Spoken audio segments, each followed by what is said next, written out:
Hello, and welcome to Make a Difference, the show about how volunteers are making a difference every day right here in Montgomery County. I'm your host, Sandy Smith, and we welcome you here outside on this beautiful day via Zoom due to the ongoing pandemic crisis. In this episode, we'll discuss what it takes to be a weed warrior. Today, we are speaking with Chuck Woolery, Rockville Weed Warrior Co-leader. Welcome, Chuck. Hey, Sandy. So Chuck, can you explain to us exactly what a weed warrior is? And please be specific about what types of weed we're talking about. Very good.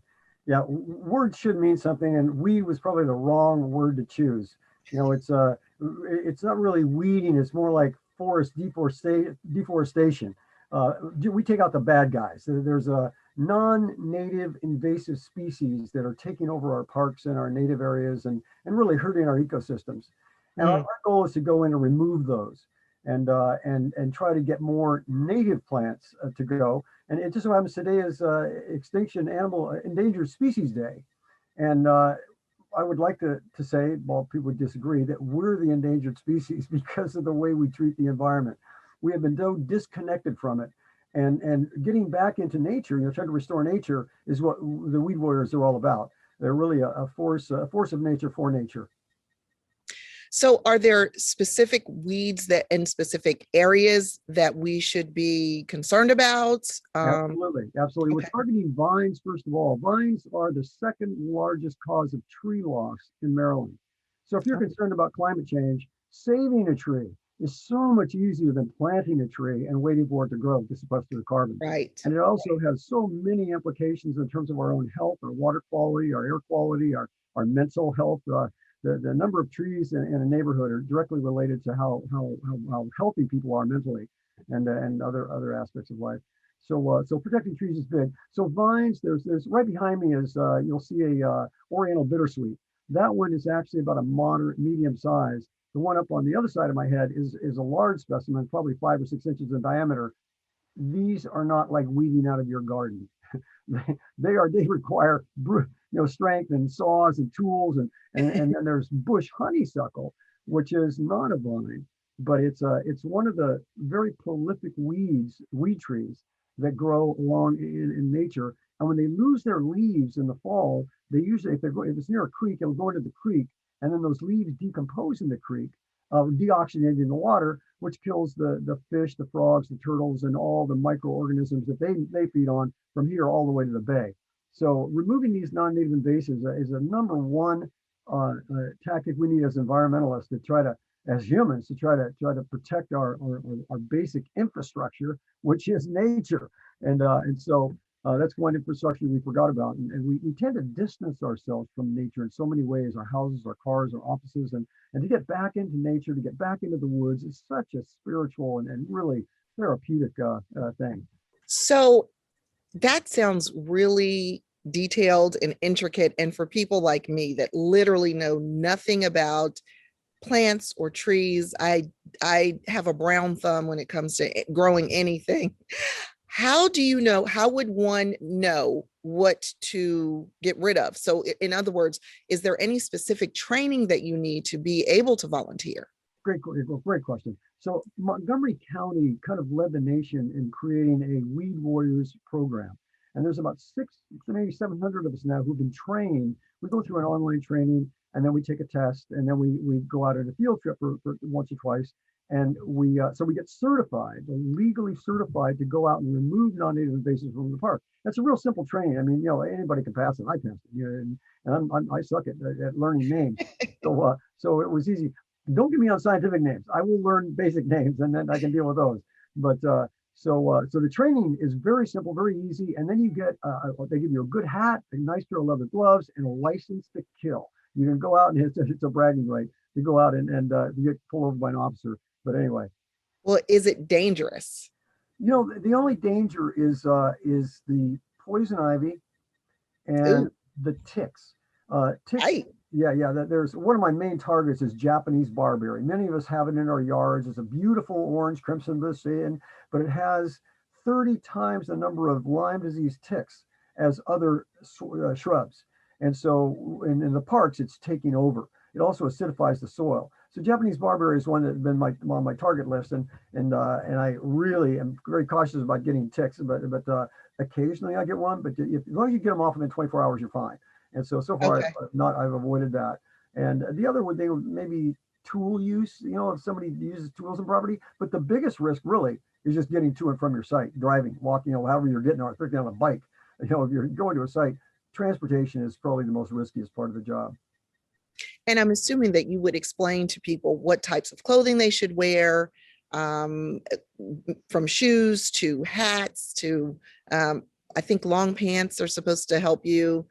You would explain all of that in the training. Right. Yeah. And really, it's pretty open. I mean, people will come, with their sweatpants on it, but you can wear whatever you want. But it's ideally you would wear something that would protect your skin and your hair and from the sun, and bring your water and take care of yourself in that regard. But yeah, we'll explain all that. And we give free gloves to people, and they can take them if they want or give them back.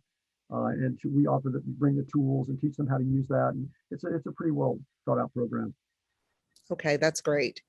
So the weather is so beautiful now, and there's so many people looking for outdoor activities, and volunteering outdoors. It's perfect timing. So how can volunteers get involved? Very good. Well, there's actually two components of this. One, the Rockville and the county have never really worked together until now. We just started back in September, where we now have a Rockville Weed Warrior program, and we use certified Montgomery County weed warriors to manage these events, and we've had volunteers I think over 600 volunteers in the last since September. Wow. And so it's and many families come, and so they sign up and they come, and many come back. Um, so the training program in Montgomery County is different. That is certified just for Montgomery County, and so Rockville has a separate program. And I really encourage people to go on to become a certified Montgomery County weed warrior for every reason. I've got a list of benefits you get from weed warrior. You go all the way from all your systems and structures, from your bone strength, your muscle strength, your cardiovascular. It really, and mental health, spiritual health. It's just combined so many things. It's so healthy to be out there. But Where would they actually go? What website, or how do they actually find the information on which activity they're interested in, what volunteer opportunities they're interested in? Very good. If they go to weedwarrior.org, if they want to become a weed warrior, that allows them to register there. If they want to come to a Rockville event, if they go to Montgomery County website, and there's a space on there where we have linked, or you have linked, the volunteer opportunities in Rockville. And we've got a list of dates there where people can sign up. And if it's full and they still want to come, send me an email, chuck@igc.org. And we could probably put you on, because sometimes people don't come, and sometimes we have more than enough certified weed warriors managing these crews. We limit our crews to 15 people per team. And so we stay very COVID conscious and distance. And now with the rules lightening up, we can even go without masks as long as we're far apart out in the woods. So it's really pretty. So Rockville or Montgomery County. But okay. And what is your email address one more time? It's my first name, Chuck, CHUCK, and then I give a crap, igc.org. I love it. I love it. We've been speaking with Chuck Woolery, Rockville Weed Warrior Co-leader. Thanks for joining us today, Chuck. Thank you, Sandy. Appreciate it. Hope to see you out there sometime. Great. Have a great day. I'm not sure about that, though. Okay. In closing, I would like to give a shout out and heartfelt congratulations to our 2021 Montgomery County Serves Awards recipients. For the Neil Potter Path of Achievement Award honorees, which honors a lifetime of service by those aged 60 and up. Nancy Aldis and Dolores Cole. Thank you, ladies. For the Volunteer of the Year Awards winners, Teresa Testoni for Volunteer of the Year, Brigitte Bonsu for Youth Volunteer of the Year, Montgomery County Muslim Foundation for Volunteer Group of the Year, and finally for M. Lewis Construction Business Volunteer of the Year. Thank you to our award winners. And if you are interested in more information on our award winners or volunteer opportunities, please go to our website at montgomeryserves.org. I'm your host, Sandy Smith, and thank you for joining us today, and let's be sure to make a difference.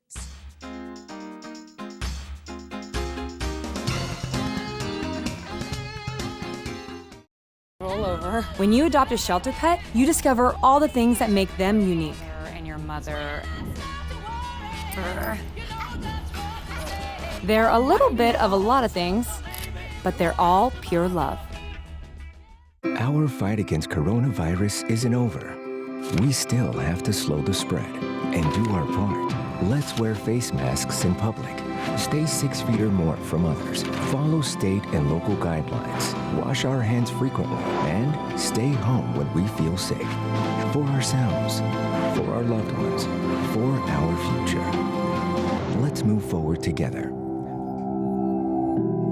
Learn more at coronavirus.gov. If I could go back and change it all, I would. I think I'm gonna miss you the most. I'm sorry. I'm so sorry. I'm so sorry. Or maybe it's just the little moments. If I could go back and change it all. If I could go back, I would.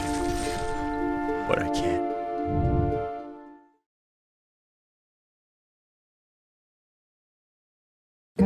You are loved. You are valued. You are resilient.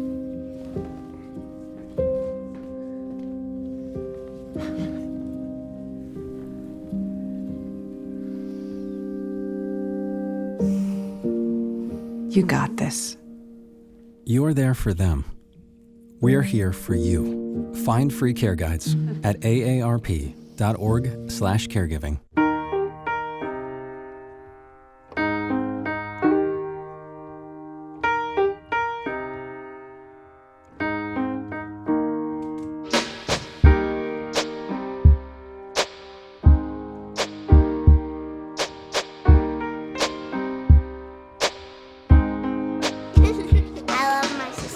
My heart doesn't see race.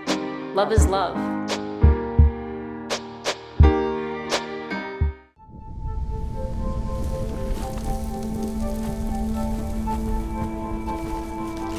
Eva Marie smoked 12,000 packs of cigarettes over 15 years.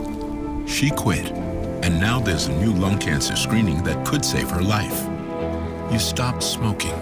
Now start screening. No matter how much you smoked, early detection could save you. Talk to your doctor or learn more at savedbythescan.org.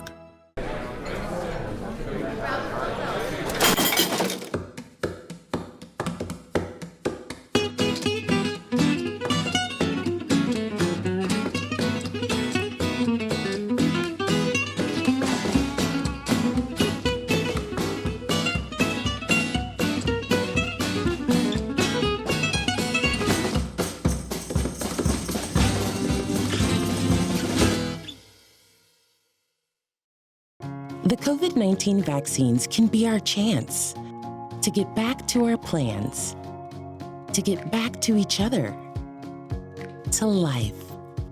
But it's okay to have questions, like, can the vaccines give you COVID-19? You cannot get COVID-19 from a vaccine. Find the latest information at getvaccineanswers.org. When I first saw a turtle, my heart was full. Now I'm anything but lonely. We have this deep connection, this heart connection. He just wants to be close to you and part of your life. Every day with Turtle is a perfect day. When I'm holding her, it makes me feel calmer. I think everything he does shows how much he loves us. When we adopt a shelter pet, we discover they're a little bit of a lot of things, but they're all pure love.